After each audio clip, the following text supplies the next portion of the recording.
and welcome Beyond the Racing Line, the Formula One podcast by fans, for fans. Actually, you know what? A new tagline should be, welcome Beyond the Racing Line, the Formula One podcast, the agenda setters, because once again, Tristan, we have had other people taking us off. Oh. It has been, first it was F1.5. Yep. Then we had, something else happened the other week. I saw, what was it, Dud of the Day. Oh, yes. Which is yes, our that's baby. right. And it was Gunther Steiner's Wanker of the Week or something yes, like that. That's right. I was not a fan of that. And now the Sports Bible on Facebook has gone down the path of, if they weren't Formula One drivers, what job would they have? I'll tell you what, Shane, that's Shane's baby, that one. Yeah. And I tell you what, it hasn't taken him long to pick up the people copying him. It took us years. Yeah. For people to be interested in what we're doing. So Shane stepped right. Exactly. That's right. Exactly right. No, we've just watched the Austrian Grand Prix, and it was a Lando Norris comeback, and I'm looking forward to having a chat about this. It was a beautiful place. We love Austria. What a spot. But yeah, so that was our weekend, and we're going straight into the second side of a double header to Silverstone. Two brilliant tracks. Very excited for that. Very excited.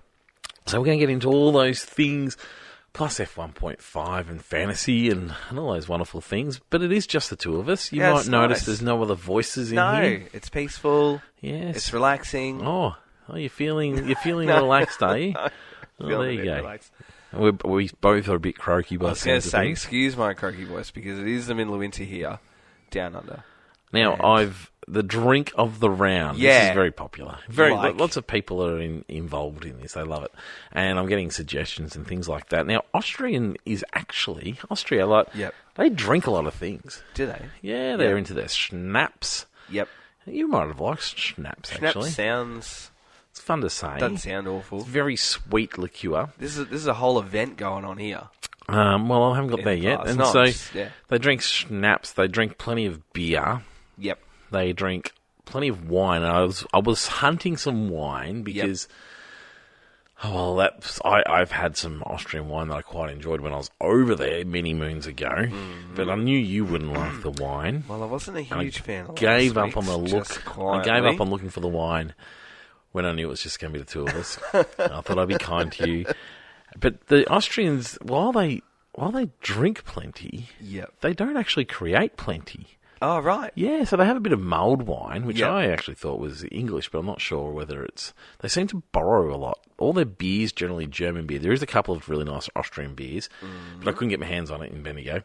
And so, there was a bit of a blank, I guess, that I was looking for. There was a few soft drinks, which are very typically Austrian. Soft drinks? And I thought, we could go for something like that, but I couldn't get my hands on any of that. What's a typical Austrian soft drink? There's seems to be lots of elderflower flavoured bits and pieces. I feel like that would make sense because it's very, natural over there. I don't know if that's the right word I'm looking for. Yeah. Like forests, and flowers, and greenery, and all that kind of stuff going on. Yep. There's a few different soft drinks. But anyway, we ended up with a Hugo. This is a Spritz. So they love a Spritz. Yep. And a Spritz is a bit of a cross from Italian. Mm-hmm. Okay. Austria being in there. There's a few French, German, and Italian influences. Yep. And I think it's actually probably Italian, but it kept on coming up. I kept on seeing this Hugo. And so, it's a Spritz. It's elderflower syrup. Right. It's Prosecco, soda water. Right. Mint and grapes. And grapes, yeah. And so, anyway, what do you think? Have you tried it? No, I haven't. But, when you were making it, I was like... You were grabbing fruits and you were mixing, and you had it's a very jar, summery. And then you were picking leaves and plants, and then the grapes were bobbing up and down. Yeah, it's very summery. I was saying, it's a whole event going on here. What does it smell like? It smells like, I don't know, I can just smell mint because there's just a bulk amount of mint leaves on top of it. Yeah, there's a few mint leaves in there. Yeah, there is. Mm-hmm.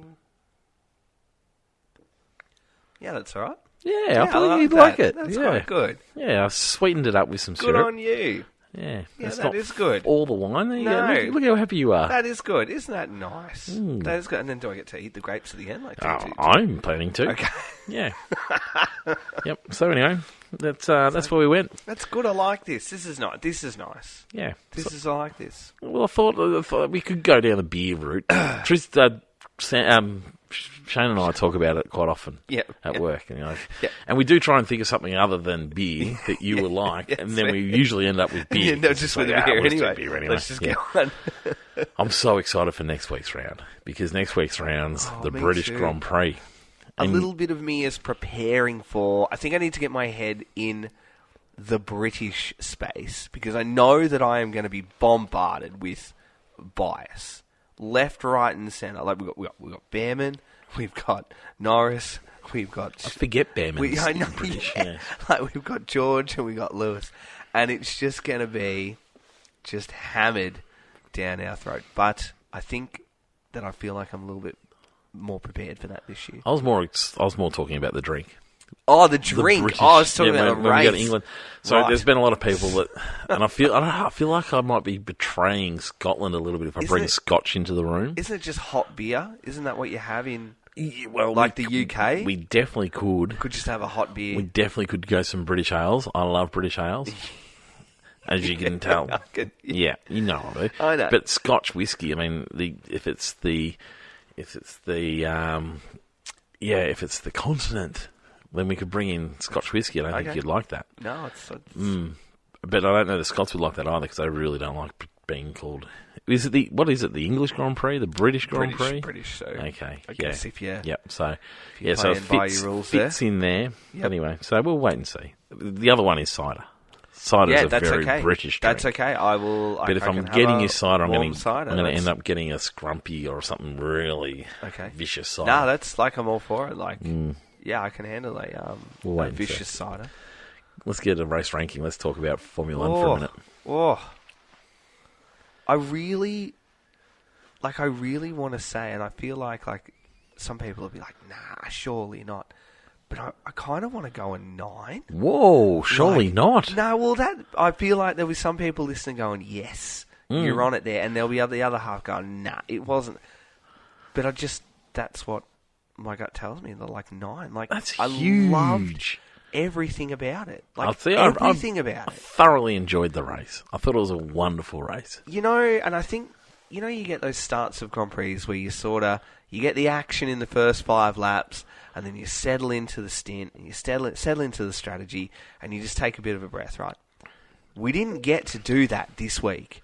Like, we got to first round of pit stops, and I was fixated. You get those rounds where you're just absolutely fixated on everything that was going on. It wasn't one you could casually watch. No, there was no casual watch. And then we got to the first stop, and I'm fixated, and then we had the second stint, and I'm just, So really, like, I thought it was phenomenal. It was one of the best races, but a different type of enjoyment of race. That real head-to-head, and it was really for nothing more than the lead, really, wasn't it? It was just 1v2. Oh, there was a few good battles going on. Yeah, but that's what we were engrossed in. Really, yeah. For most of the time. We had up and down battles down the field, and then you had Charles just potting around in third doing his own thing. Mm-hmm. But it was that heavyweight sort of first v second, and they were at it, and it was relentless. Lap after lap, and I loved everything about it. It was a real racer's race. I was going to say, I thought it was an old school Formula 1 riders race. Yep. Yeah. Yep. Yeah, no, I'm with you. I probably wouldn't go a 9. A 9's a blockbuster. I wouldn't give it a blockbuster. A thoroughly enjoyable race. Yep. I was thinking a 7.5. Yep. I think is probably where it belongs. Mm-hmm. I mean, I love most races, but yeah, this one was a beautiful spot for a race for starters. So like just watching in that theatre, I just love that theatre of where that race is. Yeah. And then the ding dong battle, and it was never over, and there was always something to watch. You couldn't not be watching the splits all the times because that was so important. Absolutely. And then I think the traffic probably robbed us of the grandstand finish, but that in itself was interesting, wasn't it? Because it was holding up Lando more than it was holding up Oscar. But then at other times it was like, you can say, now Oscar's hit that that traffic. It was so dependent on where you got it. Like, if you got it from turn 4 onwards, then you were in trouble. Yep. But if you could nail it down the first straight and the second straight and we get to about turn 2, you were pretty okay. So it was sort of that, when I was watching that lap traffic come through, that was what I was really watching then. And you had Colapinto doing his thing, which I don't know cost as much as what a lot of people were saying. I watched that back yesterday. That was good. It was good. I said it was a real races. Who had the pace? Who has the pace? Yeah, well, McLaren, jeepers. What, half a second? Am I right in you suggesting that they didn't have the pace anymore? No, I'm just saying, it's... last time round, did you try and mention that they mightn't have the pace anymore? No, we get rounds where it's it could be this, could be that. Nah, it's McLaren and it's daylight this round. Particularly for this one. I mean, they love those fast corners. Absolutely. And biggest pole margin of fast the year. corners. Yep. I think, it worked out well. I mean, the pole margin was... you can't really talk about that because most drivers didn't get a chance to set a lap. That's very true. However, it was a good show as to why you should set a proper lap in your first attempt. Yes. Yep. But so no, it was McLaren. Then who? Go on. I mean, it's still Max, really, isn't it? We didn't get to see it this round, but it's still Max. I think it's Max. I think it's Mercedes. I think it's Ferrari. There's nothing between them anymore, depending on the track. Really? Yeah. I'm still. It's so track dependent. I mean, the Mercedes last round in Canada surprised us a little bit, being able to perform when it was warm. Yep. But then they didn't surprise us at this round because it was extra hot this time. I mean, there's a proper heat wave going on in Europe at the moment. Yep. And they struggle with the heat. But if they're not in that scenario, they're in there. I'm still not latching onto Ferrari. Ferrari, for me, are finding their way through, and they are the best if the others can't get it together. Yeah. And so that probably sits them just behind. But I'm not sure. I think it sits them just behind Max and Mercedes. And then obviously Max, that car doesn't seem to be getting any faster. I was expecting to see some progress. I feel like everyone's moving around it a little bit. So we'll wait and see. I think it's an interesting watch, but I think we're going to see this scenario happen throughout the year, and McLaren will be out in front unless it's a track that really doesn't suit them. Yep, that's fair. Then, I can imagine a Las Vegas really suiting Mercedes.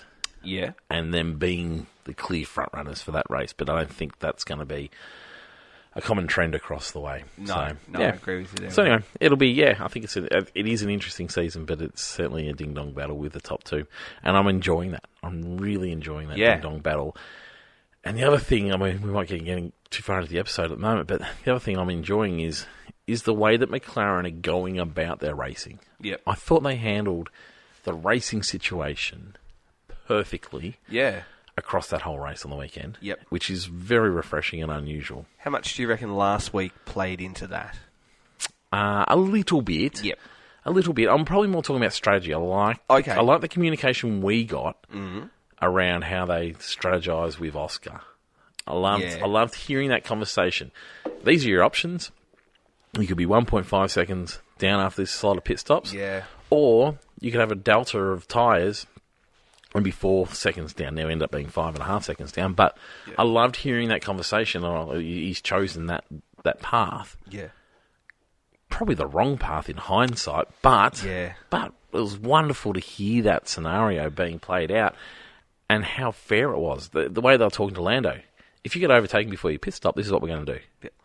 And that showed that it was on. It was okay for them to be racing. Do you think it's a really great way to avoid that political battle? Yeah. Once you take the helmet off, because you can sort of turn to Oscar this week and go, well, we asked you when you chose that. Yeah, that was a choice that we made together on our side of the garage. Yeah, and you made the call. It was probably the wrong one in the end, but we can understand where you're coming from. Yeah, but also you can't be angry at us.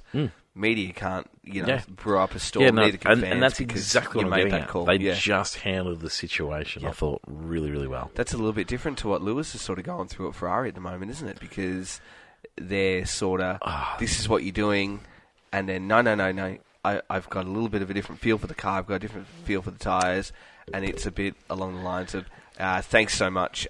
By the way, this is what you're doing. Trust is not there yet. No, it's not, is it? Yeah, it's one of the jobs I meant to do before I came on tonight is go back and watch his comments after the race. Yeah. I wanted to see how he handled that. I haven't seen any comments from him on that in No. itself afterwards, but you still got to ask yourself as a fan, like, you got to ask that question. Like you said, where's that trust gone between the two? It's not there. Yeah. An optimal race strategy, I think there's got to be a little bit of leeway because that human element within the car, that serves sometimes a better purpose than what your best laid plans and your data sheets and all that can tell you because you just don't know. Yeah. Yep. No, I'm with you. Absolutely. We seem to have started this episode in a very settled way, but we're off track a little bit. I said to you, like, it's settled, it's calm, like, there's no loose cannons at the end of the end of the desert this week. No. Are you calling them loose cannons? I like that. Yeah, sometimes. Yeah, Sometimes. Absolutely. But I feel, we're supposed to go on an opening question. I feel like we're too late for an opening question. No, we're definitely not. You don't think so? No, fine. This is the longest intro we've ever had then. That's okay, people love it. It comes from Kingsley. And he goes, in which scenarios are you a fair weather fan of sport or teams? It doesn't have to be F1, but when it comes to sporting teams, are you a fair weather fan who only sticks up with your team when things are looking great? Or are you a diehard fan when they can do no wrong, no matter how badly they're performing in your eyes, they could be still perfect? Now, I'll take AFL out of this situation. That's disappointing. Because I think we both know we're both diehard fans in AFL. That's so true. Yep. That's very true. Tell me a sport. Tell me a team that you're a bit more of a fair weather fan. I'm a fan that I kind of just only when it's going well. Yeah, that you show more interest when things are going well. Have you got one? Not off the top of my head. I'm going to need to think. Have you got one? Yeah, the Australian cricket team. Oh, okay, yeah. The Australian cricket team. That's fair. Cricket. I don't do one-day cricket anymore or 2020. I just have no interest in either of those forms of the sport. Yeah. I love my test cricket. Yep. However, T20. this current test team is so up and down about how much I like them or not. It's the characters involved in the team. I don't quite take to them like I have in the past few teams. That's fair. I like some of the new members in there. Yep. But I'm not a big fan of Steve Smith. I'm not a big fan of Labuschagne. Yeah, okay. And so I feel like I've become a bit of a fair weather fan with them. Not so much whether they're going well. It's probably more who's in the team. Because I'll watch Test cricket anywhere. But they played the Champions, whatever it was. Yep, Test Championship at Lords. Had such a little interest in that one. Whereas that's fair. They've gone to the Caribbean with a couple of new faces, and I was like, I'm paid a lot more interest. Yep. I reckon tennis for me. Like, I really enjoyed watching Roger Federer in his days, but then if he wasn't doing well, but I don't know if that was maybe if that was my love of watching him play, but I wasn't super interested in watching him grind away. Yep. Not that he had to grind away for very few times he had to do that. But yeah, I sort of found when he finished or was on the way out, I started to lose interest in tennis as a sport. Like, we can have new people come, and like you've got Yannick Sinner, and you've got all of those guys coming through, and Alcaraz coming through, but I don't have that love or want to watch for them as I did with the big four from the past, like Nadal and Novak and all that. They're different, so I'll happily watch them when the tennis is on. I'll watch it, but I don't find myself glued to it either. Yep. I'm the type of sports fan, though, and tell me if you do this or not, but when I can see a result is beyond reach, so like you might be invested in a team or you might be invested in a match and you're watching it, and then suddenly that result is just gone, and there is no physical way. You can see it. The time clock says... I've seen that a little bit lately in football, yes. I'm out now, because for me, I've convinced myself that this is beyond reach, so I can't. Well, that's pretty much the essence of the season at the moment. That's you in football, isn't it? I can't get invested in it anymore. But I find I do that with sports of all type of sport. Doesn't matter what I watch, even if it's another type of motorsport. If I can see that it's beyond reach, at the moment, like, everyone's like, "Are you watching the Bombers at the moment?" Because my AFL team, the Australian Football League team, is not going very well because range of reasons. But one of those reasons is we've got a massive amount of injuries, and I'm loving watching all these young players play. Yeah, that's because fair. you sort of, because I'll watch a VFL game every now and then to see how they're travelling, and I just love watching these young players play. I went and saw a game with a mate a little while ago, and we saw Angus Clark play his first game, and it was brilliant watching it. I so enjoyed it. I mean, we did actually win that game, but yeah. So for me, like, I'll usually in that moment I'll try and find something to watch. To watch for. But that's fair. Yeah. Have you got any other teams that you're as passionate about other than Collingwood? I do love North Melbourne. What? Just because my mum loves North, so mum bags for North, and I love North. I really do. Like, I don't think no idea. No, I love North. I'm very happily watch North. Any other teams from any other sports? See, for my other one's Liverpool. I'm a Bills fan. I like the Bills in the NFL. I'm a Josh Allen fan. I like Bills as well too. Yeah, okay. Let's face it, I've been watching the footy at home a little bit more, and H has been getting into it. And Mum thinks it's hilarious when we go over there, and she's like, hey, we say go Kangas. Because at home we don't say go Kangas, we say go Pies. Yeah. And then Kylie said to him the other day, do we say go Bombers? And he's like, yes. And then when I picked him up from daycare the other day, he'd been playing footy with the boys. He's like, Dad, do we say go Bombers? Yeah. I'm like, no, we don't. Yes, we don't say go Bombers, and we don't say go Kangas. We say just go Pies. I had to catch myself because I thought, this isn't an opportunity to discipline him. Just be straight down the line. Mate, we don't. You've made the wrong call. We say go Pies. Occasionally my kids used to come home and say, I think I might go for this team. I said, well, you can, buddy, but you'll never... No one will ever take you to that game. Your mum won't take you to that game. I'm not taking that game. I haven't thought about that. If you want to watch a sport... If you want to watch your team play, we're going to go for the Bombers. Don't worry, in a couple of years' time, when you really understand what's going on, we should be better by then. So we had such free choice at our house that it kind of, I feel fortunate that I had that choice to pick the team that I picked and not what my brothers and my parents chose. Yeah, but then I don't know that I'm going to give him that. Well, I know that I'm not. He's not going to get that liberty to choose anyone else. Maybe they'll be stronger will than we give. I could live with the Kangas. That's fine, but I don't think I could live with the others. That's for sure. The day he comes home and says "Go Blues," I'll be like, "Well, enjoy your new family." Yes, I couldn't agree more. Lando. Speaking of characters that everyone loves, Lando made his comeback. Yeah, he hit back, didn't he? He was looking good in the Canadian Grand Prix. Yep. Still made his mistakes and didn't get to where he wanted to be. But he was looking pretty good coming home with a flurry. And then all of a sudden, as we know, he had his big crash. But this is the weekend I sort of felt where it was going to start to go either way. If he couldn't pull it back after that, what was going to happen? And probably for the first time in a while, I won't say certainly not for the first time this season, but he had a bit of a fortuitous moment in qualifying, even though he was absolutely nailing it. And it might have been better for him if he didn't get this moment, but his qualifying was looking absolutely perfect. And then just to make sure that no one's going to get near him, we saw the Gasly spin late in qualifying, and it interrupted pretty much everyone else's, all these other contenders' laps. And so we didn't see what they could produce. Now, like I say, I think Lando was on fire at this track, and he is known for being really happy at this place. Absolutely. And so, so anyway, he ended up with the biggest margin in qualifying, which was exactly what he needed. He needed to start on that front row. Yep. And and then he drove a pretty solid race as far as I'm concerned. Yeah, I think so too. I mean, he was untouchable in qualifying. I don't know that any situation that allowed Oscar to get his laps. There was a few people said that to me. Yeah. And the one thing I agree. Yep. The one thing I said to all of them is Oscar was only ever a 10th back all through qualifying. Yeah. And the thing about Oscar this year is he has been able to pull it out of the bag late in qualifying many, many times. Yep. And so I wouldn't write him off. It's a complete hindsight conversation, but I just wouldn't write him off as to being able to match that lap time or beat that lap time. Yeah, okay.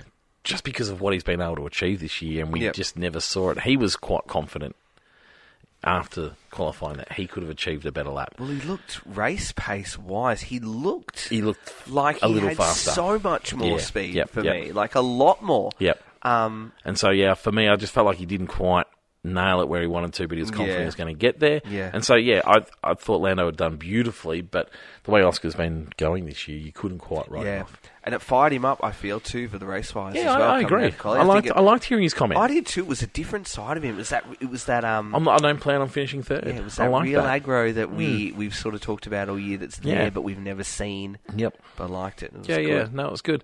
But then we saw Lando. I thought Lando drove a really nice race. I thought they were both fantastic. He was under pressure for.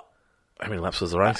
20 laps. He was under. The entire race, he was under 70, pressure. 70 laps. Yeah, he was under pressure for 70 laps. Yep. There were a couple where he probably got a little breather. Yep. Around some pit stop times. Yeah, I think after the first stop, however, he got a breather for about 5 or 6. Yeah, however, he didn't make a mistake that. He made a couple of little mistakes, but nothing that was going to cost him this race win. No, yeah. And that's the sort of result Lando needed because he's been making that a few mistakes here and there under that pressure. But he had a real different demeanour after quali too. You know, and sometimes he'll nail quali and he's still a little bit downtrodden on himself, but it was full positivity, really good mindset going in, and I guess that's been talked about a lot this year, isn't it? Just his approach to a weekend, where it's got to go really well for him.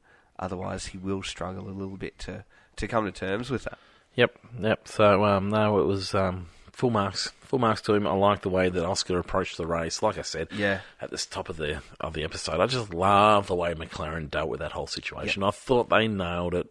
I feel like there is a slight amount of bias towards Lando, but I think it's more that they just were happy to see him back in his ways. Yeah. I don't know if it's necessarily, we want him to win the championship or anything like that. You hear quite a few people suggesting those things. I can't be bothered buying into it that much at the moment. Yeah. But for me, I think they were just relieved to see him back in good spirits, back into his old self where he is a quality driver. Yep. He's a really quality driver. You know, at the end of this title, they've both got a moment so far, haven't they? That will probably, whoever loses, will go back on and look at. Last week was Lando. That's his moment. At the moment. And then at the moment. And then Australia was Oscars too. So it's sort of one each. Yeah, I feel like he got away with his moment a little bit just because Oscar couldn't get the race win. Yeah, fair. If he had picked up the race win in Canada, well, it would have put him beyond a race win ahead. And I feel like that's a bit of a, while you're within a race win or a race win and a half, I think you're well and truly just in it at that moment. Like, I think you're in it longer than that, but just at that moment. Whereas, because he couldn't win the race, I think it was sort of, Well, I mean, 21, we talked about Max and his sixth place, was it in Belgium or something like that? Mm-hmm. That was his. That was starting to become the question mark. I mean, 2010 Mark had his in Shanghai in the wet. That was his moment that was reflected on too. So, they've got one each. So far. And the season's we're not even halfway through. So it's, there's still plenty to go on it. Are you becoming nervous as an Oscar fan? Because oh, God, no. Oh, I am. Oh, are you? Yeah.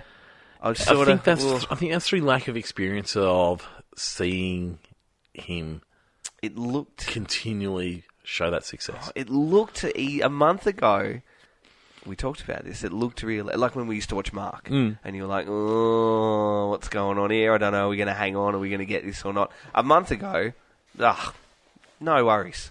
It was an easy watch, but I found myself in the last couple of weeks being like, you're more invested. I am a little bit invested. I tell you what, I reckon I nearly yelled my neighbourhood down when he locked up, and he nearly went into the back of Lando. Oh, that was me when he got ahead. When he got ahead, I lit up the house. I was like, you'll be up there! And then obviously it didn't last very long. I was pumped for that far out when he nearly locked up in that smoke. I was like, no.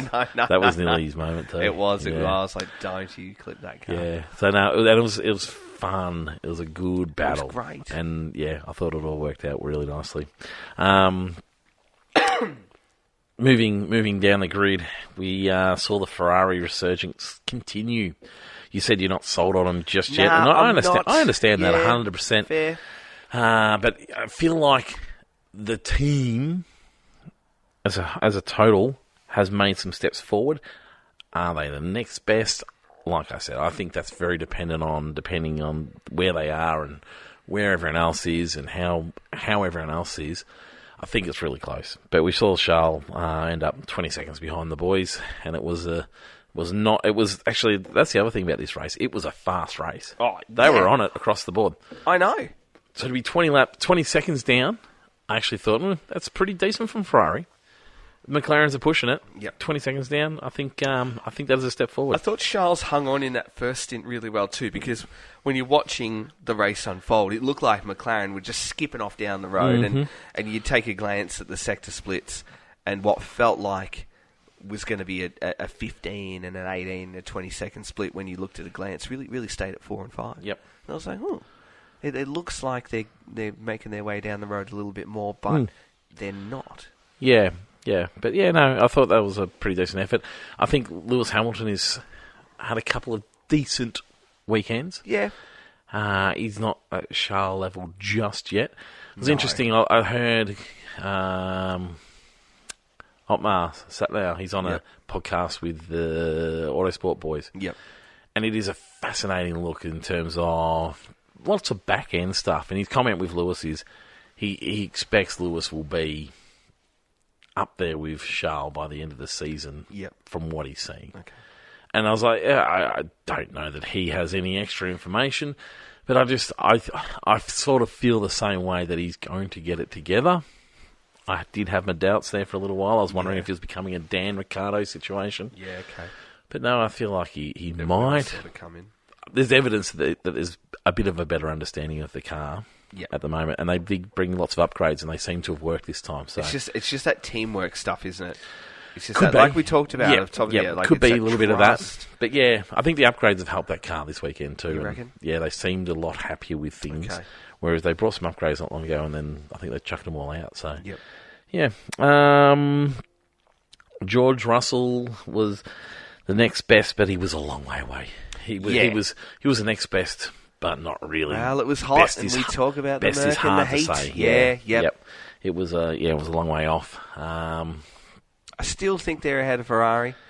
Yeah, I just do. I mean, we know the heat is their Achilles heel, and has such a big impact on that car. I wonder when the heat wave's finishing in Europe, because it is absolutely gripping them at the moment. Sure. My sister's in Paris at the moment. They're 38 degrees. 38, that'd be nice. It's about minus 38 here. Far too hot for my liking. So, so anyway. So, whether that's going to continue into the weekend at Silverstone, I'll be interested to hear. Maybe.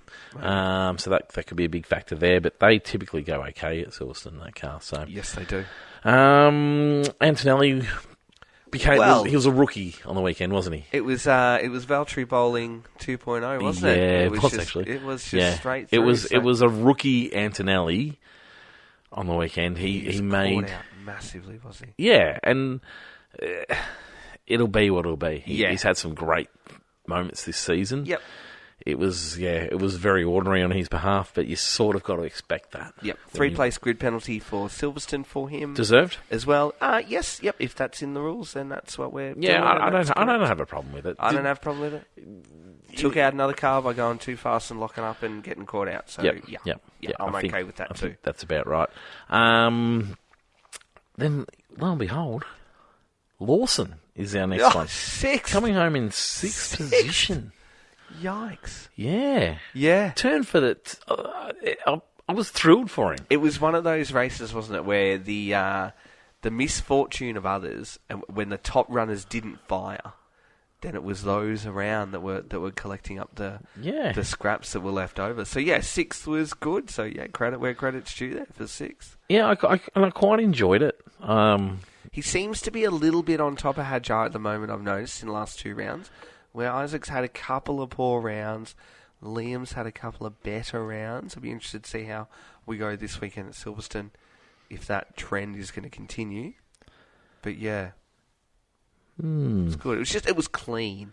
It was clean. It wasn't anything that you really took note of. His quality was excellent as well, but it was clean as well. Yeah. Who was after him? Well, I think it was the great man that followed next, wasn't it? Was it? I'm pretty sure it was. I'll just close it for a minute. Yes, it is. Fernando Alonso. He's back. lap down. He's back. But yeah, Doesn't matter. no, Points it does. on the I board. can agree with you. Points on the board doesn't 7. matter. Yeah, it's good points too. Yep. 6 points. Yep. Is nothing to sneeze at. Yep. He seems back He seems back. He's happy. compared to the man that was going to refuse to answer any questions at the That's start fair of the season. enough. I would be too if Lance was beating me every No, week. you were off him at that point. No, that's in all time. right. But I'm back. I've come to Yeah. terms with. I've checked myself. Okay. I've had a good, long, hard look at myself in the mirror, and we're back. Yep. So yeah, 7th is looking good. He was happy. He was really good. Held off his his protege. Yeah. I guess in Bortoletto. Got lucky, I think, in the end. I think so too. Actually, a bit with of that traffic too. Yeah. And I reckon a slightly more experienced driver Maybe than would have made the Gabriel most of that. would have made that throw. But I saw a really great comment from Bortoletto yesterday when asked about the attempt on the pass and if there was any moments where contact nearly occurred, and his comments were along the lines of, "If I hadn't made contact, I would have been walking home."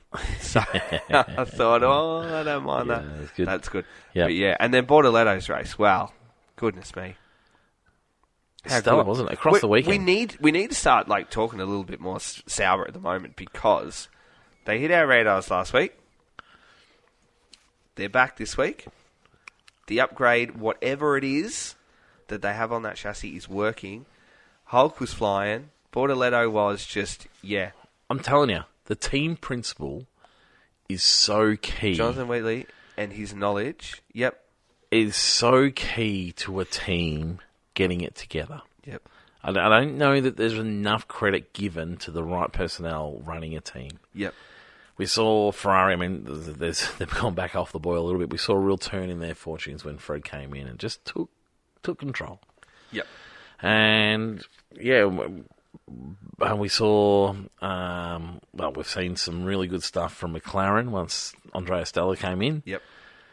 It's really important, and we've seen James Vowles turn Williams around. Yep, the pit stops at Sauber have come Yeah. under control too. Yeah, I think right. they nearly had the fastest pit stop again for the Yep. weekend. Yep. But I tell you what, when you look at them and this almost transition into Audi, gee, they're in good hands, aren't they?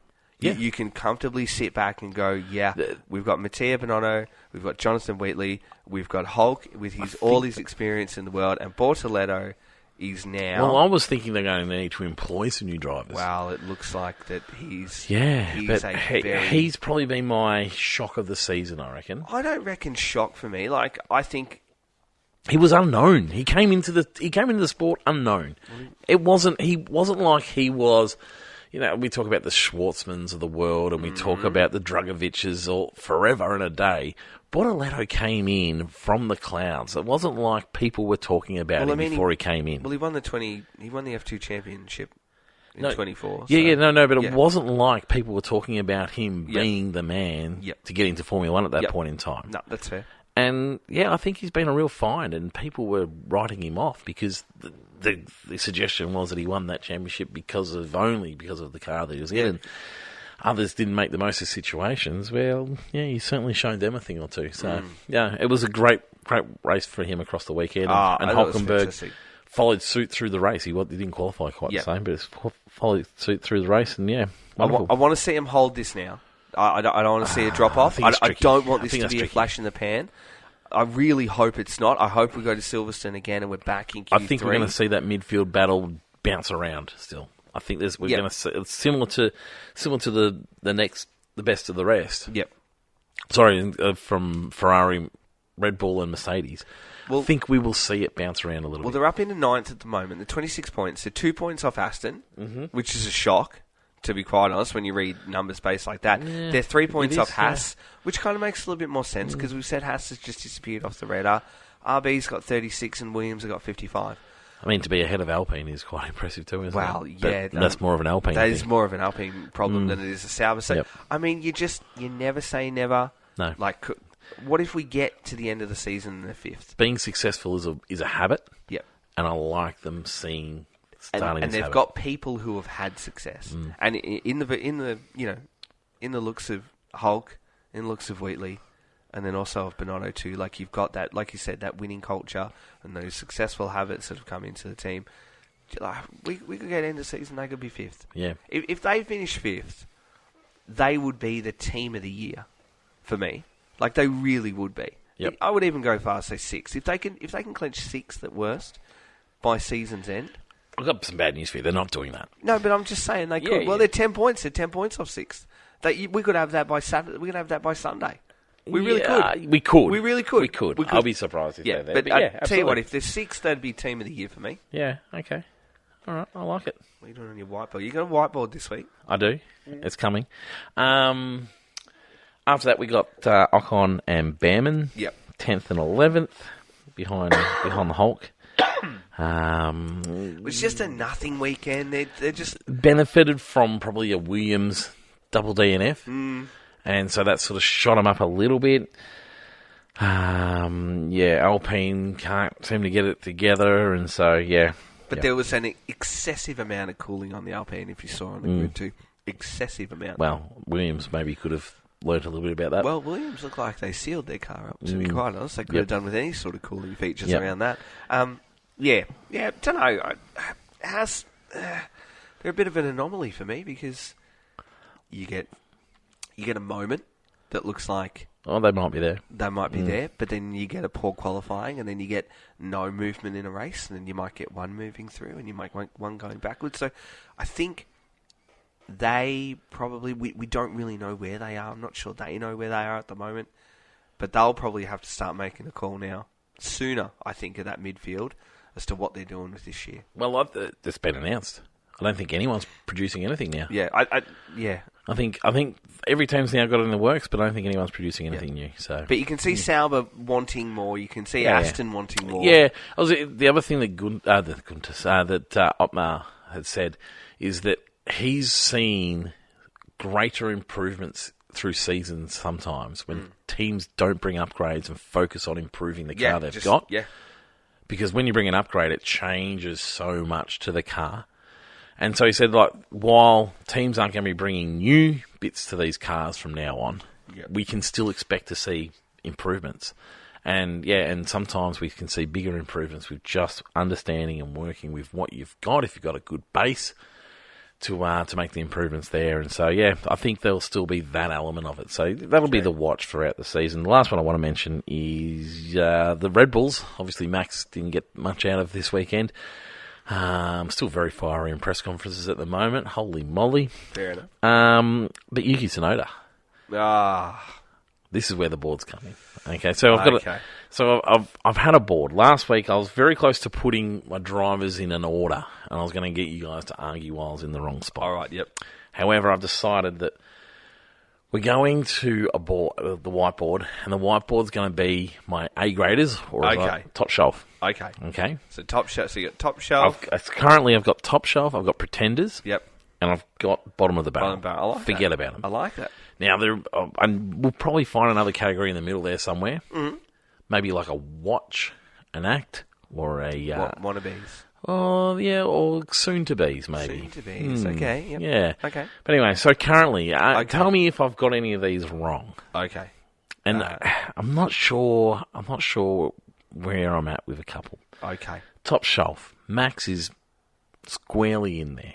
Don't think anyone's going to complain about Max being in there. No. I've got Charles. Yep. Now, that could be a bit discussion point. I love Charles. I think Charles has got enough. Yep. All right, I'm glad we're in agreement. Yep. My last one in there at the moment, and I could be persuaded, is Oscar.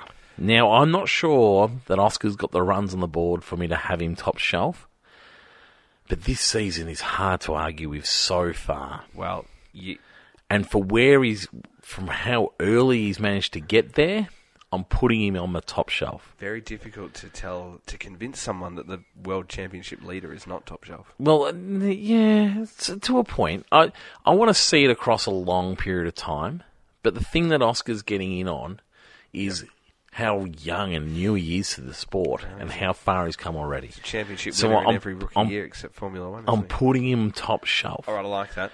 Have I missed anyone? Lewis Hamilton. Tell me about Lewis Hamilton. He's an obvious name. And this is going to be a movable feast. It doesn't have to be staying where it is. What about George? Hang on 2 seconds. I don't want to be jumping from race to race if someone has a bit of a stinker or they're on a bit of a slow patch. I don't want to be jumping off them. But for me, the question about Lewis, I'll get to George in a minute. Okay. Lewis hasn't shown us much in the last 2 seasons. That's fair. I'd nearly argue 3 seasons. And so I don't think Lewis belongs on the top shelf anymore. He may get back there. He's very close. Where do you put him? Because, I mean, he's got 7 world championships under his belt. Yep. So he's very top shelf. But at the moment, in this point of time, is he top shelf? I don't think so. You're convincing me that you need a 4th category here. Yes. He's very much not a pretender. He's definitely... He's very much not a pretender. We'll go to the next ones. Okay. So we've got pretenders. Okay. And Yuki Tsunoda is a pretender. Yuki's a pretender. He's lucky. So the other category I've got is bottom of the barrel. Okay. Yep. And he's very lucky not to be in there. I had him in there all race, but I thought, he's shown things every now and then. Yep. Where he's not anything but a pretender. He is a pretender. Because he shows it every now and then, he's a pretender. I haven't got anyone else in there yet. And like I said, I'm happy to start moving people in and out. Okay. This is a discussion point. Bottom of the barrel, our friend Stroll, because he continually is at the back of the grid. And he's been in the sport for long enough not to be in that position. Mm-hmm. And then Franco. No one is going to convince me that Franco is anywhere other than bottom of the barrel at the moment. Have I missed anyone so far? Could I controversially argue for your top shelf? Oh, good, yes. Right. Yes. Albon. No. Okay. The likes of Pierre Gasly. And Nico Hülkenberg. Yeah. I would argue more for Gasly than what I would for Hulk. Go on. Give me your case. Well, and I'll tell you why I'm not. Over the past few seasons, we've seen Pierre with extraordinary qualifying results that don't warrant where an Alpine should be. Mm-hmm. We have seen consistent points. He leads that team. He races really well. More often than not. Yep, wheel-to-wheel racing, good. And while he doesn't get the recognition in the point standing and the driver's standing, he is an incredibly high-quality talent that is, at the moment, in an incredibly poor car. I don't... You mean, you could argue with Hulk with that? Yeah. Maybe, but you probably see it more... Hulk's got some horrible, horrible stats that don't help him. Yeah, you see it top shelf. Bit more consistently with Gasly in the last, say, 3 or 4 seasons, whereas Hulk has probably had last year was very good and this year is starting to come good. But I would put Gasly, for me personally, in a top shelf category. If Gasly was top shelf, and I absolutely agree he's underrated. If he was top shelf, he would behave like a top shelf driver and drive for a top shelf team. And he just is not. Well, sometimes you get great drivers stuck in poor teams. Sometimes it goes that way. Yep, but there is no way in the world that one of the other top shelf drivers would be caught in a team for as long as Gasly's career has been without getting a drive of top shelf quality. Okay. And the one chance he got kicked out. Now, that's in the Red Bull system, so we can't really take notice of that because there is all sorts of horrible things going on in that system. But if he was that good, someone else would have picked him up. Now, not saying that it's not possible, but at the moment, he just hasn't ever shown enough to get in one of those top shelf teams. Does Ocon live in Pretender Land? Yeah, probably. Probably a pretender with some runs on the board. But that's probably what pretenders do, isn't it? Well, they show us little glimpses. Well, Yuki shows you glimpses. Has showed you glimpses. All right. So we're going to go Ocon into Pretender Land. I like that. That's good. Okay. George, you asked a question about George. Yeah. It's a great one, and it's a confusing one with George, isn't it? Yep. Some wonderful, wonderful scenes sometimes. Is he top shelf? I'm not convinced he's quite at the level. Top shelf's top shelf. I need a category that sits just below the top shelf, which is the second top shelf, isn't it? It is the second shelf. But we need a better category than that. Is it just second shelf? It's just the second shelf. Is that what we're going to call it? Well, what kind of things do you put on your second shelf at home? I don't have shelves. I don't have a top shelf. Well, I'm looking around the studio here. I put my top shelf things around here, the things that I don't use usually. If you look at your little shelf over there, he's a screwdriver. But that's it's important. Yeah, see, I would put Hulkenberg in the useful tools category. You've got your silicons, you've got your metho spirits, you've got your WD-40. Like, at what point do you not need those? Like, you call on them. When you need them, you call on them. See, for me, that's a Hulkenberg. And see, you've got your welding mask up there. Like, that is for I need that. Yeah. And it's all I need. And that is the go-to winner when I'm welding. I don't need anything else. So I look at the second shelf there, and there is some important and high-quality items on that second shelf. But you don't need them as a... I think it's better. I think we need to be looking more crystal cabinets than maybe sheds. DM us with your suggestion. Yeah. What's the next one? What other shelves needed, or what other categories? It doesn't have to be a shelf. We've got bottom of the barrel. We've got pretenders. Yeah. It doesn't have to be a shelf. So anyway, that's going to be a work in progress. I didn't want to take over the race review, but I wanted to bring it in when Yuki was talked about. I like it. That's good. The Pretender. How do you feel about your whiteboard too? I'm happy. I'm happy with it. I think it's a practical size as well. We haven't brought new segments to the show for some time, have we? Well, no, because we don't need to. And we've had the boys come in, and I felt like it's time we stepped up. We've stepped up, and so anyway, the whiteboard is now a segment, and we'll bring in some shelves. We'll bring in some categories. You should find yourself a whiteboard sponsor. That's true. For the whiteboard. That's true. Bic, are you hearing me? Just the whiteboard. Is that what you said? What is your segment going to be called? Is it just the whiteboard? The whiteboard? Just straight. Yeah, the nothing whiteboard. Fancy about it. No. That's a very segment title. Yep. It's just So we're in. This is physically what it is. Thanks to All Signs, 3, 2, and 1. Where are the points going this week? I'm happy to start. Okay, you start. It's difficult between who gets the top points between Lawson and Bortoletto. I think it's difficult because the thing with Bortoletto is his teammate was right behind him, so that car must have been about there. But his qualifying was magnificent.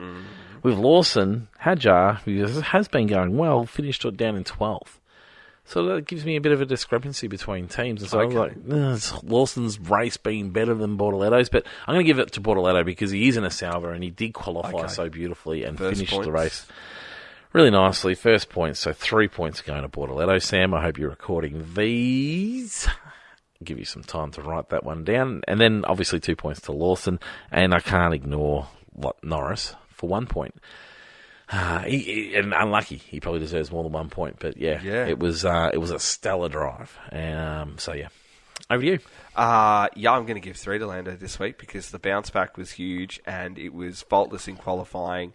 Held off an incredibly ruthless Oscar Piastri for 70 laps, non-stop. It was a fantastic result that he needed to have too, I think, as well, just to sort of settle himself. Where should Lando would we consider Lando top shelf? I'm not quite there on him because of the mistake history under pressure. I would say yes. I think he's top shelf pace, not top shelf collector in points. I see a lot of similarities between him and Charles. A lot of similarities. So for me, if Charles is there, then Lando's there too. I don't know if Charles makes the mistakes that Lando's been making. No, he used to. And that's the key. Do you hear what you said? Yeah. He used to. But I think it's probably in that first in that first real shot at a title. I talk about this. We talk about this, don't we? Charles made those mistakes. We talk about this. See, whereas I think he's had that shot last year, I was expecting improvement this year, and I haven't quite seen it from Lando yet. Second half of the season, we could be putting him in top shelf, particularly if he wins a World Championship. All right, that's fair. It's hard to argue against World Championships. Yeah, even the whiteboard struggles to argue against it. So anyway, he's not quite top shelf for me. Okay, fair. Anyway, 2 points. 2 points. Oh, jeez, I don't want to go all the way down, but I kind of feel like I have to. I have to give it to Oscar. Really? Because it was a real fighter's race, and he had him, and then he didn't have him, and then he just didn't let him go. Okay. He didn't give him an inch. And the moment a mistake was made, he was ready there to collect it, but just unfortunately the mistake didn't come this round. And it was a real hunt and chase and ravage at the back of that other McLaren. So it was a great race. Knock on him was didn't get a lap in early enough in qualifying, and had that and made a pretty ordinary. I wouldn't say ordinary. The big lock up made an incorrect call in strategy, and then the lock up too. Yeah. Well, geez, heart and mouth stuff for everyone. Let's not do that again. But still. Jeez, it was bloody good. It was real good. And then your 1 point, Yeah, well, I mean, it's got to go to Bortoletto, doesn't? I mean, Lawson was good, but I think it's technically better. Yeah, well, it's the first points on the board for Gabriel. It's in the Sauber. We didn't really expect it. Yeah, Okay. it's good. Little bit of love and I'm with you. fairy tale to that one too. I'm with you. Yeah. Done of the day. Done of the day. Well, I mean, it has to be Williams, doesn't it? Oh, It has to be we Williams. didn't mention them. It has. We don't have to. That might be why Shane's not here That's why tonight. Shane. Oh, is he not? Is that what he does? Yeah, he's not happy. Nah, look, it's not. We're back to where we were.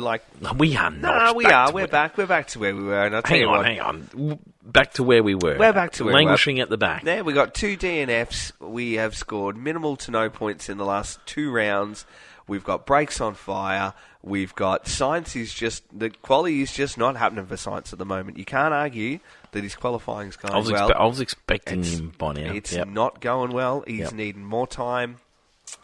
Yeah, for me, it's Williams. I knew you were going to try and do this. I know. I knew you were going to try and do this. They've been the team of the season so far. But they're not now. But they haven't been They're for not one now. round. So Okay. now 2 rounds, and you can see signs of the run is finished. Oldie but a goodie for me. We're on the way for a half century, and then we're running our teammates out. Oldie but a goodie for me. Done of the day. Yep. What the hell was the broadcaster doing at the start of that race? What do you mean? Oh, They were showing we were looking at other things. everything but the race for whatever reason at the start of that broadcast. Yep. We were getting weird bird's eye view camera angles at corners, which was actually quite cool. Yep. Just not in that moment. Yep. We were seeing drivers walking through the paddock other than when there was racing going on. Yeah. In important corners, we were seeing pictures of the countryside. We were seeing lots of pictures of the back markers. We were seeing everything other than it. It was like there was a kid in there just pressing the buttons. Well, we did have kids cast this week, I think, as well, to be quite honest. They could have been in there pressing the buttons, and then all of a sudden, then the doors locked, all of a sudden they've managed to get in, and they cleaned it up. You could tell the moment. It was about lap 4. Yeah. Where they cleaned it up, and you're like, oh, no, shit, what is going on here? We're what are coming you in, we doing? fixed it, and it was fine. The Watch broadcast the was fine. Yep. But that was the worst start of a race broadcast I've ever witnessed. That's fair. I'll be It was, I'll be down to that one too. It was different. Holy moly. Anthem watch. I'm not sure how I felt about the interpretive dances for the national anthem. Did you watch that? You know, I didn't see the You anthem. know, I love my anthems. I encourage you to start hooking into the national anthem. I'm not an anthem sort of guy. I know, but if I see it, get I'm my okay. good ones, But and I really like it. And then we had some interpretive dancing. We didn't quite start, and I wasn't quite sure what we were doing. And then we sung it, and then we got more dancing, and I was like, could have done without the dancing. okay. Good feedback. No, thank you. I would like to know if anyone else is as interested in the anthems as I am. I think there's a few people that are I would. interested. Please tell me if you are. Like, I would love to know your thoughts on anthem. I feel like I'm being a bit weird. How's that mouthful of mint leaf thing? I nearly choked on the grape as I was trying to get a hold of it. Oh gosh. Anyway, No, I think people are involved in that. I would like to know. Have you got a favourite anthem? Like, I'm really looking forward to Silverstone's anthem this weekend. Just something British. Couldn't tell you what, but something British. There you go. Anyway. You would think so. Yeah, well, kid. F1 point. Oh boy, greatest championship in the world outside of what we're It must be currently getting experiencing. tight. It must be getting tight. You would think it's getting tight, but we are in wet weather season here down under, and we are fumbling. We have got some people who are just fumbling. And what should be a full swing, like we should have had a full swing in the top 3 leaderboard, and we've got some people who are just allergic to winning. I'm confused. Success-itis, I call it, where it's an opportunity to win, and you are allergic to winning, and you don't know what to do when it is there. So, yeah, that was a very confusing introduction. No, good. I'm a little bit shocked as to what we're seeing, because I had some predictions of what we were going to see from 2 rounds ago that have not come to fruition. Anyway, I'll do my favourite thing I love to do, which is random order, and then I'm going to spit out the top 3 at you. Because it's the easiest way to go. Franco Colapinto, we gave him the 5. The 5 is up. Now, he needed 19. He snags 1 on Sunday, so he beats Jack with 21. Okay. Is he passing or failing? I mean, when you are looking at just the raw numbers, he's passing, but is a 2-point pass. No. Are we better off here? Our LP's sitting back going, "Oh, this is better." So for me, we saw glimpses of speed in Jack. I haven't seen that with Franco as such yet. Well, I'll tell you what, Valtteri Bottas might have something to say about that in a few rounds. We're going to talk about this. Oh, boy.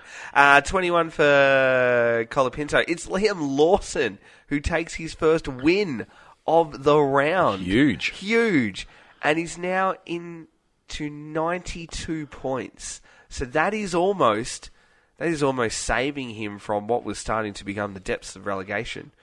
Which, for those who are new to F1.5, if you are relegated, it means you are totally out of contention and you are just type your numbers and calculate it just for fun. Fair weather fan. Fair weather fan is what I'm doing there. So, 25 points. He takes his first win.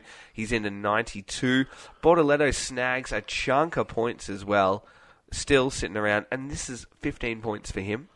And he sits on 35. So, that sort of tells you how long it's taken him to get up to speed, where this round is almost half of his points in one big hit. Hulkenberg on 98 points. You've got Pierre Gasly with 95 as well, which kind of, when you look at Hulk and we're saying Hulk is doing well, and we look at Gasly and we go, they're not having a great season. 3 points separates both of them, so that's a little bit deceptive there. The great man is just having the fortnight of his life with 25 and 18, and he hits into 105. He's into triple figures. Lance Stroll doing the exact opposite, or as we've been more accustomed to, exactly what he does. Doing a Stroll. And has scored just 2 points again, 58 points there. Behrman on 88, which sort of snuck up on me there. 88, it's not good, it's not bad, it's just, that's nice. Okay. Yep. And then you got Sainz on 106. Back-to-back rounds of no points. Oh, hang on. I thought everyone got a point. No. Hang on. Now that Colapinto's in, and Jack's there, because they've swapped spots. So no points for that one. So the great man has got no points. You've changed your rules. No, I haven't. We always had someone scoring no points. No, we didn't. That was the thing that you said at the start of the season. Nah, we won't have anyone not score points. Because we've had Colapinto come in, and then we've had Doohan go out. So yes, we've got no points. So no points for him last week and this week. He's on 106. In third place is Esteban Ocon on 123 points. So 15 and 10 he scored in the last 2 rounds. I would have... Yeah, he's doing all right there with what he needs to do. But this is Fumble Town, which is where we are right now. Isaac Hadjar, now a handful of rounds ago, 2 rounds ago to be precise, he was ready to capitalise on Alex Albon's first non-score of the round, being our non-scorer of the round, right? He missed and scored no points, so 4 points. Then he's come back this round, he scored 6 points. So in the last 2 rounds, he has had an opportunity to put 50 points on Albon, and he's come home with a measly 10. Ooh. That is a fumble. That is a big fumble. Yep. He's 141 for him. And Alex Albon has also just the man who, a month ago, was ready to be launched into Formula One and see you later. Not happening. Stuck again on 168 points. So, yeah, it's not happening for these guys. Tell me, did he get a point? No points for him. So this round. He didn't get a point either? No. Why not? Because we've got the likes of Colapinto who came in and is replaced. And we've always had one person without a score. And we got 10? And we've got 10. No, we don't have 10. We've got 1, 2, 3, 4, 5, 6, 7, 8, 9, 10, 11. Yeah. 12. We've got 12. We've got 12. Who are the... It was last year that we had no one not scoring a point. Who out of the top 5 teams is in there then? Out of the top 5? Well, these are your runners. You've got Albon, Sainz, Ocon, Behrman, Stroll, Alonso, Gasly, Colapinto. You've got Hulk. You've got Bortoletto. So there should be 10. You've got Hadjar, and you've got Lawson. 10 including Jack. 1, 2, 3, 4, 5, 6, 7, 8, 9, 10, 11, 12. You've got 12. Who's the other one? Yeah, but you got both the Alpines. You got Yes. both the Astons. Yes. Yeah. You've got both the Well, Williams. Alpines should be 3 of them. You got both the Hasses. Yep. So, yeah. You got 12. You can't have 12. Yeah, I've got 12. Again, 12. 1, 2, 3, 4, 5, 6, 7, 8, 9, 10, 11, 12. There's 12. You've doubled up with somebody. I haven't doubled up. There's 12. All right, go through them. We've got to sort this There's out. 12. There's 12 there. From top to bottom. Albon, Stroll, Sainz, Ocon, Behrman, Stroll, Alonso, Gasly, Hulkenberg, Bortoletto, Hadjar, Lawson, Colapinto. It's 12. 1, 2, 3, 4, 5, 6, 7, 8, 9, 10, 11, 12. You should have 5 teams. There's 12. How many drivers each team have? There's 12. There's They 2. got 2 drivers, There's 6 and one of them teams. has had 3. There's 6 teams. No, there's not 6 teams. There's 12 drivers. There is 6 There's teams. 6 teams. There's 12 drivers. So there should be 13 drivers. Yeah, but Jack's line through is Right. finished. Oh, my God. Right. Okay. Oh, my God. I'll put you under pressure there, didn't I? Alrighty, let's go. Fantasy. Fantasy. Do you know how many people are in our fantasy league? 60. 60. 60, I think, yeah. Goodness gracious. And that makes sense. Me. It's because you nearly choked on. It's because you nearly choked on your grape in your middle. Well, yeah. That's your you were moment. telling me that it was 11 plus 1, which is their 12. But anyway. That's correct. 11 plus 1 is... Yeah, but it wasn't 11 plus 1. It Is should 12. be 12 plus 1, which is 13. What? Anyway, Thanks to Chris at Dr. Auto Art and all of our fantastic competitors this year. Get around to Chris on his Facebook, Instagram, his Redbubble, his emails for some fantastic motorsport, whether it be MotoGP, whether it be NASCAR, whether it be F1, whether it be WEC. He's really branched out, Chris. If you need a helmet, if you are a go-karter, if you are after a mural, if you're after that something special for someone, get around Chris at Dr. Auto Art, who's been an incredible sponsor of our show and of our competition every single year. Top 3 take home a wonderful piece of his artwork. Today... do you want to know what events are coming up that you should purchase for? I was about to tell you, would you... today? Go on. You hit me one. Well, today, if you know anyone, it is National Culture Consciousness Week this week. So It is one of my favourites. if you are conscious of national cultures in your nation for the next 5 days, or it's Tuesday, so You know how you, next sort of- how you show your consciousness of your culture? how do you show consciousness of your culture for you a week? buy a Dr. Auto Art That's right, because it's the British Grand Prix. of your country country driver. That's person, right. yes. That's awesome. So yes, so it's National Culture Thought we did that Consciousness Week. smoothly. That was very smooth. So if you know someone who is conscious of culture, get around Chris, because it's the perfect thing for that person. Now, oh boy, am I excited? But I'm so excited for fantasy this week. Let me get here, because look, a bit of a sideways dud here. Oh, yeah. Right. Many moons ago.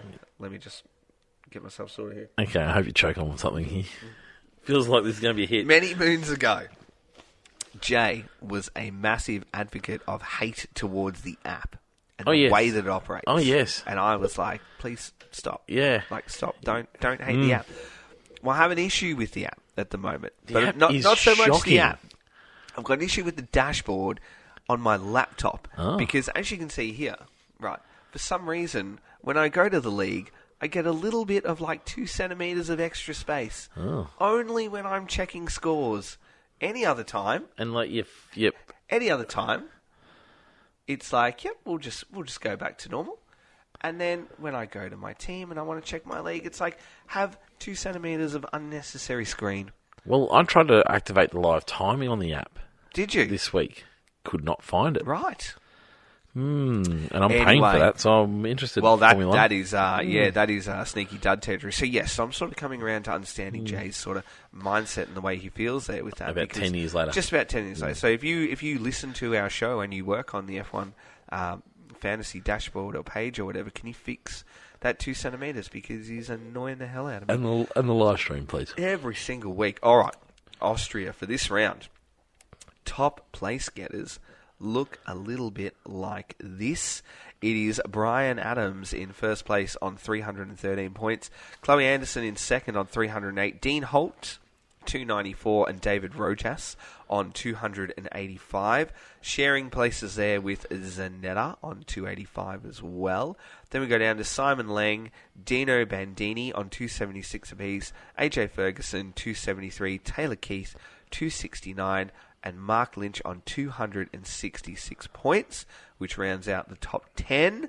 And then we sort of need to find ourselves a little bit here. Where will we find you, mate? I'm low. With yours, it is quite low. I finished up the round on 233. Yeah, magnificent points. Very happy with that myself this round. I was 161, unfortunately. Yeah, and you were in front of me the other week. But I tell you what, Liam Lawson came to the party with 13, as did Oscar on 78. Colapinto for the first time scoring me 5 points. Fernando 12 and Hadjar 6. And then you got the Mercedes and the McLaren. Mercedes not having a good time with 19 and McLaren having 100. But I tell you what, who wasn't having a good time on fantasy was Williams. And anybody who has Williams. Do you know anybody, mate, that has an excessive amount of Williams people in their their team? Yeah, I know some people too. Unfortunately. Because it hasn't happened. Overall leaderboard looks a little bit like this. Jolyon Dyer leads all comers on 2,550 points. David Rojas, 2,521. That's tight. And Dean Holt in third on 2,446. Following them, it's Andy Tails and Chloe Anderson, Nicola Taylor, Roman Myrick, Richard Davies, Declan Carr, and Zanetta M on 2,251 points. I am now 16th.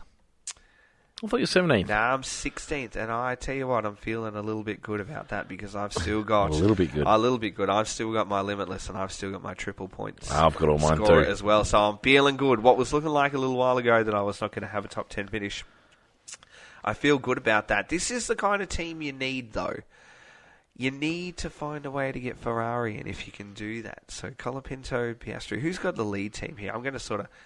I say like I'm going to wreck it, but you can really get on and check anyone. But Jolyon Dyer's team at the moment looks like this. It's looking pretty good. He's leading at the moment. Colapinto, Piastri, Lawson, Sainz, and Alonso, followed by McLaren and Ferrari. So that's what he's doing there. Sainz, however, hurt the bank there on a minus 20 points this week. So, yes, I have made one change, though. I've taken Colapinto out. And I have jumped back on Gabriel Bortoletto, and I've brought him back in as well. So he's gone up 0.6, so it's more for that sort of cash saving. But tell you what, if you haven't jumped on the great man, get him now. Because, 5.7 million. I was only when he started turning. You're a trendsetter, aren't you? Because his last three rounds have been 14, 22, and 12. But I tell you what, if you had both the Sauber boys, Gabriel Bortoletto had 25 points last round, and I think Hulk had 20 as well, which is huge. So yes, if you can find a way to massage Ferrari into your team as opposed to Mercedes, then you might be looking good there. But you might need to, might come at a cost, I reckon. It's a bit of a jump up. It's a little bit for people who have Williams too. as your constructor. Yes, you're looking at an extra 15 mil to get involved in Ferrari. Yes, and I don't think I have enough to. What do I need? I need 4.5 for Liam, and I just think I'm a little bit too shy of points there. I need someone to be not much. I need Colapinto to come down like 500,000, to be quite honest, but. That's not going to happen. So I'm not ready. I don't know if I'm ready to burn the great man there at 5.7. He's doing pretty well. I think I'll sit pretty with him at the moment there. But we'll see how we go. Anyway, that is fantasy for this week. Thanks to everyone who's taking part in that too. Doing ticking along nicely. Very good. News. Let's get into some news. Well. The big news. As was mentioned a second ago. The big news out of the paddock is that Valtteri Bottas could be making a surprise mid-season jump into the Alpine. So the rumour of this 5-race contract for Franco Colapinto, which was shot down by Flav, couple of rounds ago. So, Wow, I don't know what you're talking about. And then all their media, social media have been saying we're in this together and we're going to learn. Direct quote of you saying 5 rounds. So yeah, it's come up today for the second time. And I tell you what, if you know anything about Formula One, where there is smoke, there is fire. And when some of the bigger organisations start jumping on it, there's certainly something to it. You'll find plenty of people that will cast rumours out of nowhere, us included. Yes. But then, sometimes when the big ones start jumping on it, you know there's something going on. Well, there, so. the cheeky Instagram post from Valtteri about this Cadillac the other week, which we posted up of him walking down through Canada and finds a Cadillac, and he makes a comment like, "Oh, this is a nice seat. That's ready. Do you want to hop in?" And his comment at the end of that Instagram post is, "Not yet." Not yet. So I wonder if he was alluding to what we're now hearing about, which is that Alpine have approached him, or I have alleged to have approached him and said, "Hey, would you be interested in coming on board?" Excuse me, for the remainder of the season. Yeah, and I think at this stage it's looking like it's the remainder of the season. There was plenty of rumours about Alonso going back there next season and all sorts of things like that. So, yeah, it's a bit of an interesting one. As we sort of mentioned out of, I think it was a fan frenzy question from Sam last week, what's gone well for him and what hasn't gone well for him recently, and being able to obtain good people and hold on to good people has been their big challenge because of the way that they've rolled through management. And if we're just seat swapping, just to test the waters for the year, and that's all we're doing, then maybe Valtteri will be interested in getting back on the grid. Is there any benefit to them? To them, no. The winner out of this is Valtteri. Maybe. If Valtteri jumps in and can't prove himself in a dodgy machine, like... I think if he gets back in, he re-energises himself and refamiliarises himself with weekend racing and competing in the sport.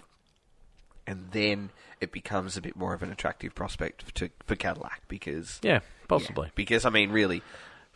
The question for me was he didn't finish well with Sauber. Well, that's what I was going to say. You're only as good as your last race. So at the moment, we're looking at a Valtteri who teetered off into the distance in a Sauber.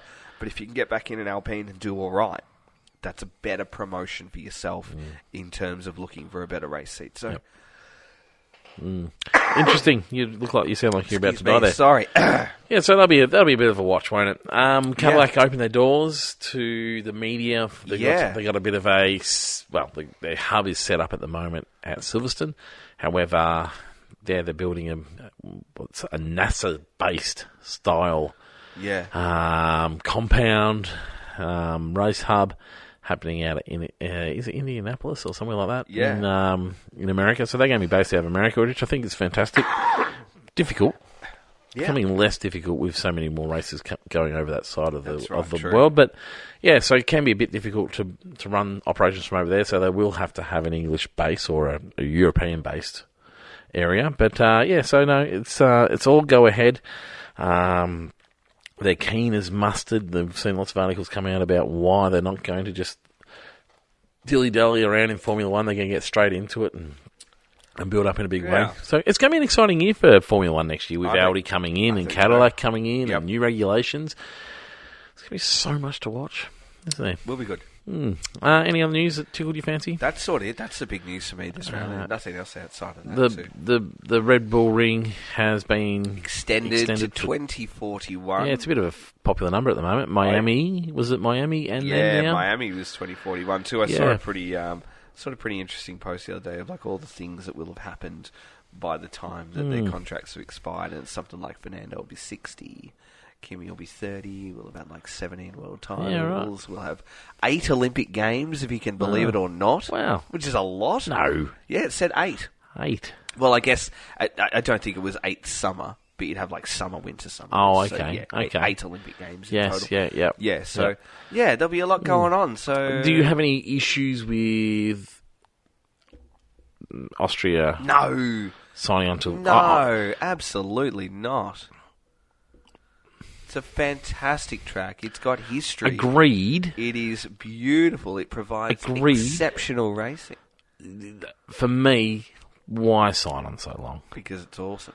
Yeah, but we don't know where Formula One's going to be in the future. No, but signing such a long-term deal just seems. I understand they want to know that they've got that all coming in for a long period of time, but feels like you could have gone 2035. I feel like it's just 5 years too long. It's same as Miami. I mean, Miami's all of the years it got signed for. What a ridiculous thing to do as a sport to do that. And so, especially for an untried. I mean, we say untried. We've had it for a couple of years, but it does not have history. It doesn't do anything for the sport. Doesn't do anything. And so, for me, it's just, they've made some major errors recently. I'm not sure that they need to be signing anything for so long. I think is Melbourne. I want to say Melbourne's like 36 or something like that. Yeah. That's fine. That's our backyard. But that seems like a reasonable long-term contract. Like Melbourne can invest in that facility now for the knowledge that the sport's going to be here for 10 years. Whatever you're building is going to be used for 10 years, and there's going to be that revenue coming in. Yep. Which is, I think, what this is all about. They want to build it up at Miami. They want to build up the Red Bull Ring. And so they want to know that it's coming, but it just feels like it's just a bit too long. 5 years too long for my liking. But I'm with you. It's a great track. I don't want to see it go by any stretch of the imagination. No, fantastic track. Yeah, but anyway, I think possibly we're seeing the American owners starting to cost the sport a little bit with Spa not being given that same sort of recognition. Yep. Miami is giving that recognition. I mean, Austria is a great track, but it doesn't quite sit for me. Yeah. With the top notches, it is a great track. I think they're just getting a little mixed up at the moment. But anyway, Hey, I'm off to see the F1 movie on Saturday. Are you? Shane has been to see it. Oh, has he? What did he think? He told me that I would like it because we were both feeling the same way about it. It's like, I don't know if I'm going to like it because it's a bit fake. But no, he said that I would really enjoy it. He enjoyed it. So I'm looking forward to getting an opportunity to go and see it. I haven't actually... maybe I should go this weekend. I'll check the calendar. Check the calendar. I really hope I get a helmet cup. I'll be upset if I don't. For the popcorn? No, for the drink. Oh, there's a drink one? Yeah, we get a drink one. It's not going to fit in anyway. Okay. Cool. There you go. It's Excellent. like a cup with a helmet on top of it. Yeah. It's not. You don't drink out of the helmet. Oh. It's like a cup with a helmet on top. Oh, I see. Yeah, helmet cup. Like a cover. Like the lid. Yeah. Oh, I haven't seen that. I've seen the popcorn one. I've seen the popcorn one, and if you want to buy one, you can get on eBay. And I thought, well, I'll have a look. $120. Oh, get stuffed. Can you go to the movies? No, and we don't get them in Australia. Lots of different countries are having different things for this, so we get a cup with a helmet on top. Oh, I think which is like, wow, okay, that's all right. But we don't get the popcorn bucket. And then you have like Mexico, who have like you get like an F1 McDonald's meal, and you get two die-cast Formula One cars in there. Jeez. The Apex GP and then a McDonald's one. That's not bad. That's pretty good. Anyway, I just want a cup. Yeah, with a helmet on it. Very good. But I'm looking forward to it actually. I'm not going with any like preconceived notion. I'm just going with the mindset of this. This is a movie. I struggle with that. It's fun. I really struggle with that. Yeah. And so I'm going to... You're going in with... I've got to be in the right frame of mind. Yep. I really enjoyed Rush, but it was about a true story. Yep. Ish. And so, made up story about Formula One I'm going to struggle with. But anyway, I will give it a go because I want to like it. Yes. Wonderful. Oh, well, you enjoy and you can report back to us. I will. That will be a movie review. Oh, movie review. I like that. All right. Until then, Fan Frenzy will be on its way as well. Goodbye now. Oh, hang on. Rewind. Predictions from... Oh, predictions. Silverstone? Well, we did a very early one last week, didn't we? Where we went in the 1, 2, 3. So, I said Max this round. Yeah. Which, that didn't work. No. And then I said Lando next week. But you know what? I reckon Oscar will be a little bit sort of... Yeah. A little bit angry. I want to get there. The British do well in England. The Aussie Iceman. Just doing a bit of a Mark Webber and just going, Hopefully. nah, not today. Yeah. So, you know what? Let's go, Oscar. Me too. Let's go, Oscar, to take it Me too. Aussies in Britain. I'm looking forward to it. I A do bit like of the track. Ashes, a bit of Ashes style. Do like the track. Yeah, I'm excited for that. Yes, no, I'll go Oscar. Who you going? Yeah, Oscar. All right, Yeah, let's do it. I was always on Oscar. Yeah, all right. Wonderful. Until then, goodbye.